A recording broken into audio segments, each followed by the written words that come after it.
Today we're going to take a look at a play out of the New Orleans Saints playbook. The formation is gun empty Trey, and the play is called Saint Switch. Now first we're going to take a look at it as a 2-point play and inside the red zone. To set it up, we're going to motion X over to the right like you see that we've done here. We're going to put circle on a smoke screen and triangle on an in route. You can do whatever you want with square, like maybe an out route. Now, just like I've shown many times throughout the year, we're going to be high point passing to X, and we need to motion him over to the right so that he's standing up and further to the outside in order for this to work. So you cannot leave the tight end as is on this wheel route and expect to get completions. You must motion him. Now I love this play because we're going to take a look at a high-low read two different ways. The first one is going to be X and circle. I love the smoke screen because a lot of people down near the red zone are going to be playing hard flats. There's no real need to play cloud flats. So with the hard flat, he's going to bite down on circle and we're going to hit X in behind. Then we've got R1 on the post route as another high point pass, and he's going to be a high-low read between R1 and triangle. So it's a fantastic play. What we're going to do is we're actually going to take a look at each route individually over and over so I can explain it. That's how I'm going to do the videos from now on, guys. I just feel like it's the best way to do it. And as you can see here, hard flat down near the red zone, he bites down on the smoke screen, and then we just throw a high point pass to our tall tight end in behind. That's what you need to be aware of as well, is of course your personnel is going to change. Here we are on the right hash. We always want the trips to be on the right side when we're on the right hash. So basically the side that's got the least amount of room. So here we've got Bryant. Well, you're going to need to make sure that in your personnel, before you call the play, that you've got your tallest wide receiver in the slot if we're going to run it to the left. Because if we keep the personnel as is, we don't want Rodgers to be the guy that's taking the high point pass. We want our tallest guy there. So just be aware. Now again, it's near the red zone and he plays a hard flat. This is the great part about this and beating cover two, because there's so many people that are going to play hard flats. He's going to get in behind and we're just going to high point it for easy touchdowns. Or you can just throw it into triple coverage with 1 second left in the half. You know how this game works. So if they don't play a hard flat, we could still high point pass. As you saw, we threw it into triple coverage. Sometimes you're going to get those. That's the way Madden 17 works. You can throw spec catches into coverage like that. But here, triangle and R1 completely blanketed, and we could potentially throw to X on the high point pass, but the smoke screen underneath is free easy yards. I love to talk about free yards. You should always take the free, uncontested yards whenever you can. Especially in this situation, it's 2nd and 1. I'm going to get the first down no matter what. There's still 59 seconds left. I want to take as much time off the clock anyway. So I grab the ball and I end up scoring. Smoke screen is really deadly here. Again, he plays a deep blue or a cloud flat, whatever the case may be. I could throw a high point to R1, but take a look at circle just sitting there. We're going to take those free yards and we end up picking 6 yards up. Same thing over here. He just backs up. There's no need to throw to X because it's double coverage. He's done a great job at protecting against a potential high pass over the middle. I mean, could still throw it for sure, but just take those free easy yards. And as you see, run after the catch, we pick up 6 yards. We're down at the 1 yard line. Mixing it up is always a great idea. We could probably still throw to X here, but we're going to read triangle with square underneath. Mix it up, put a drag in there every once in a while, and you're going to do yourself, good justice, because we pick up 4 yards, we're down at the 2, and then we can switch formations. We don't have to come back out in this formation. Now here I got a little lazy. I left circle on his route, which was a bad move. I really just wanted to quick snap this because I knew that I was going to see how Wheaton could do on a low pass. I've got Wheaton here. He is not Bryant. And as you see right there, he goes to protect, and we all know about low passes. I've talked about them many times, and how user defenders don't stand a chance, and he thinks he's going to go back and cover this, and we throw a low pass, and he's way out of position, regardless of who it was he was using. Here again, we've got a situation where we could throw to X, but we end up making the read to throw to R1, and as you can see, another high point pass. It's really, really difficult to stop all of this stuff. One-on-one triangle, we're going to take that all day long. High point pass, we're good to go. So that's how we're going to run this play down near the red zone. And here's a situation where if you take a look at his lineman, you always want to read the defense and understand what it is that you're facing. Yes, he's got everybody manned up and pressed and whatever, but what formation is he in? Well, here we see that he's got 5 down linemen, and I know that it's not the 5-2 formation. So he's in goal line. He's in like a Sam blitz. He's running man press. He's trying to send some pressure. He's trying to bump my guys. So what do we do in this scenario? Something I talked about again all year long, which is just put the outside guy square furthest away from all of our high point passing. Just put him on a little in route and then low pass. And that's going to be money all day long. We're always going to complete those. They're unbumpable. Just a little in route. Here I put triangle on a slant. What that's going to do is it's going to distract him from square. So if he's thinking about using that side, let's just say that he fakes out and he's thinking about using that side, he's going to have to worry about triangle first. So we motion the guy out to make him think that's where we're going to go. We've got the in route, we low pass it, and it's money all day.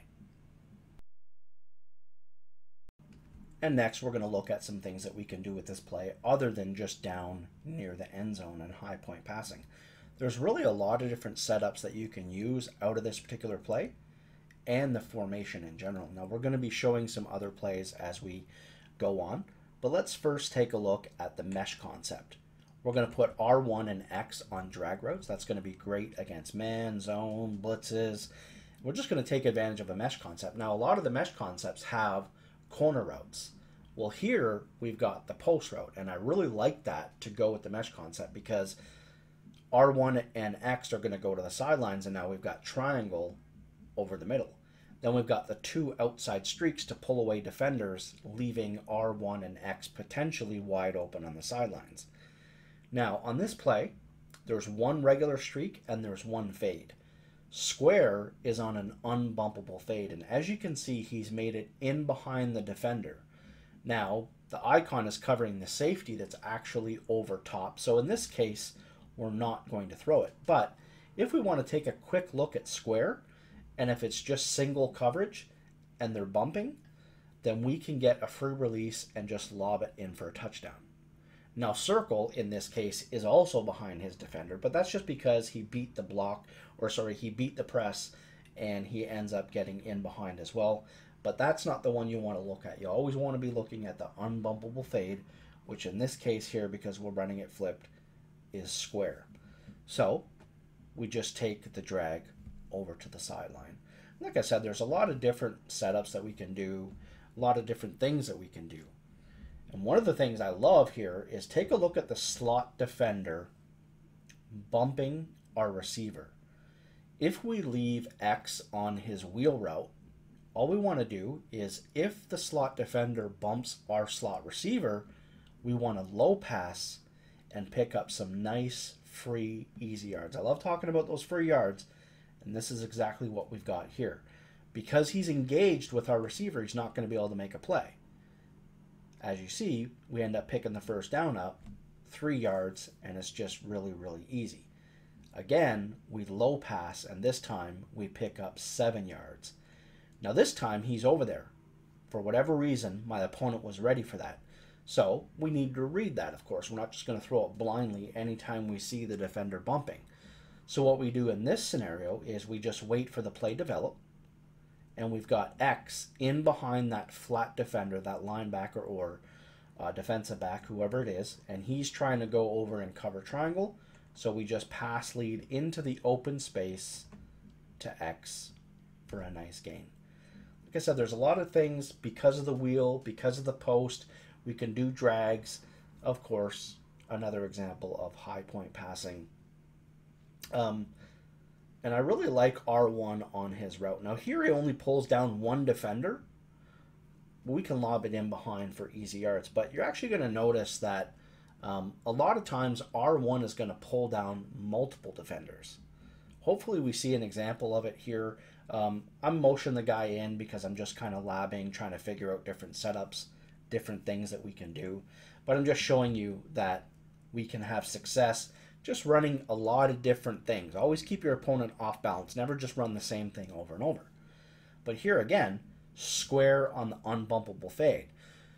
So what I'm going to do here for you guys that are watching this and you might struggle with your reads, just take one quick peek at the left screen safety.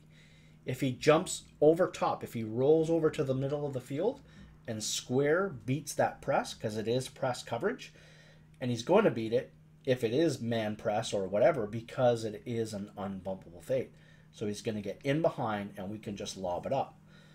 If not, we've got the dual drags underneath as a nice little bailout if they're sending a lot of pressure. And then of course we've got triangle on the post. So let's take a look at what happens. We see the safety drops back immediately. So not even a half a second has went by. We already know that square is not going to do what we want him to do. See how circle's getting pressed? Square is not. So we need to then go to our second read. Now we need to look at X and R1. He's chasing X. I should be throwing the triangle here. I don't know if I do. I end up throwing triangle over the middle against man coverage. And again, R1 pulling down that defender.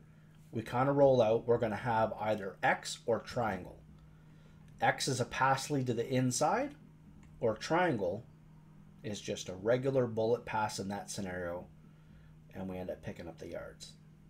Out routes is something that I really, really love. You want to streak the slot guy when you run an out route. You want to streak the slot in case he's getting pressed. Then put the outside guy against a deep blue on a smart routed out route. Then the guy that's bumping, just like throwing the low pass to the tight end, the guy that's pressing R1 is not going to be able to get over and make a play on circle. And of course the deep blue is not going to be able to get over and make a play on circle. So here we have the guy on a streak. He runs, actually I didn't even pay attention to what he did, but a pass lead to the outside against flat zones is something that you want to do as well. So here's an example of what I was talking about. R1 on a streak and circle on a smart routed out route. If it's a deep blue and he backs up, I mean, this is just free yards. Out routes are the most underrated thing in the game. Obviously, there's a lot of cover two, but once you know how to beat cover two and you're really abusing your opponent, like with what I just did, the pass lead to the outside on the streak by circle, then we can start taking advantage of out routes against deep blues, because they're going to have to go to that at some point. As you see, the defender engages with our slot streak. That's leaving a one-on-one scenario. It doesn't matter who the defender is. And we've got the out route.